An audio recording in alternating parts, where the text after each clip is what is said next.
বসন্তপুর গ্রামে এরা খেলা দিয়ে থাকে, খেলা হয়ে থাকে। যে খেলা এখন শেষ, এখন মাঠের উত্তেজনা নেই, ঢোলের ঘাই নেই, শব্দ নেই, মানুষ সব ঘরমুখো। তবে আমি এটুকুই বলবো, এই খেলা একটা শিল্প, এই লাঠি খেলা একটা শিল্প। এই শিল্পকে বাঁচিয়ে রাখার জন্যেই আমাদের প্রচেষ্টা থাকা উচিত। কিন্তু সেই দিন এখন আর নেই। এখন এই প্রজন্ম সবই চলে গেছে ক্রিকেট খেলায়, চলে গেছে যেটা বললাম মোবাইলে বিভিন্ন খেলা, বিভিন্ন গেম খেলেই তারা তাদের সময় পার করে। আজকের এই লাঠি খেলা নিয়ে খেলার প্রথমার্ধে আমি খেলা সম্পর্কে কিছু কথা বলেছি। সেখানে শুধু হতাশা ছাড়া আর কিছুই নেই। অর্থাৎ লাঠি খেলা একটা শিল্প, এই শিল্প ধ্বংস হয়ে যাচ্ছে। আর দেশে এখন নতুন কোনো খেলোয়াড়ের জন্ম হচ্ছে না। তার উপরে আমি মোটামুটি বক্তব্য রেখেছি। তবে এবার আমি যেটা বলতে চাই, এই গ্রাম বাংলার লাঠি খেলা আবহমান কাল ধরে যেটা চলে আসছিল, এই খেলার জন্মভূমি এই বসন্তপুর গ্রাম। বসন্তপুর গ্রামের সাদেক মোল্লা ছিল খেলার উস্তাদ। তার একটা বিরাট দল ছিল, সেই দলে 50-60 জন মানুষ ছিল তার।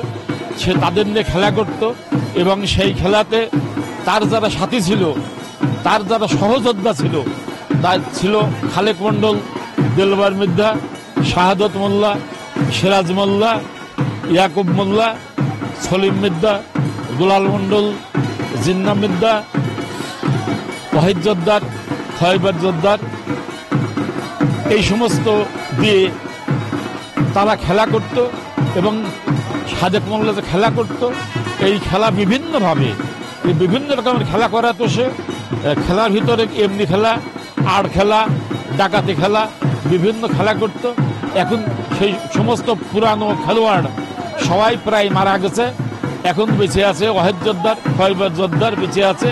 আজকের এই মাঠে খয়বার জোদ্দারকে আমি দেখছি, তাকে দেখে আমার মনে হলো যে তার ভিতরে সেই পুরনো স্মৃতি, খেলার আমেজ এখনো তার ভিতর রয়ে গেছে এবং আছে।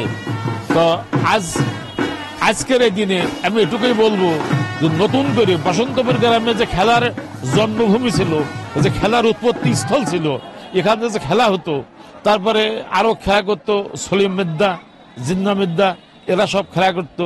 তার ভিতরে বেঁচে আছে ওয়াহিদ জোদ্দার, খয়বার জোদ্দার, দুলাল মণ্ডল, জিন্না মির্জা, এরা এখনো জীবিত আছে, তবে খেলা আর করে না। তাই এই খেলার ভেতর দিয়ে বসন্তপুরের একটা নাম ছিল যে সাদেক মোল্লার টিম, দল। এই দলটা খুব বড় দল ছিল। এই দল বিভিন্ন জায়গায় বিভিন্ন রকমের খেলা করত। তার ভিতরে এমনি লাঠি খেলা, আড় খেলা, ডাকাতি খেলা ছাড়াও আরো অনেক রকমের খেলা ছিল, আমি যেগুলো নাম বলতে পারবো না। তারা খেলতো, নৃত্যের তালে তালে তারা খেলা করত এবং সে খুব নাম করা উস্তাদ ছিল সাদেক আলী মোল্লা। সে মারা যাবার পর তার পূর্বসূরি দেলবর মির্জা আবার এই খেলার নেতৃত্ব গ্রহণ করে। তার নেতৃত্বে সন্ধ্যার পরে গ্রামের যুবক ছেলেরা লাঠি খেলার প্রশিক্ষণ নিত তার কাছে এবং খেলা শিখত। কিন্তু সেও মরে গেছে। এখন আর কোনো প্রশিক্ষক নেই, খেলা করা লোকও নেই, খেলা দেখা লোকও নেই। তবু মাঝে মাঝে কিছু কিছু ছেলে পেলে প্রতি বছরই একবার করে বসন্তপুর গ্রামে এরা খেলা দিয়ে থাকে, খেলা হয়ে থাকে।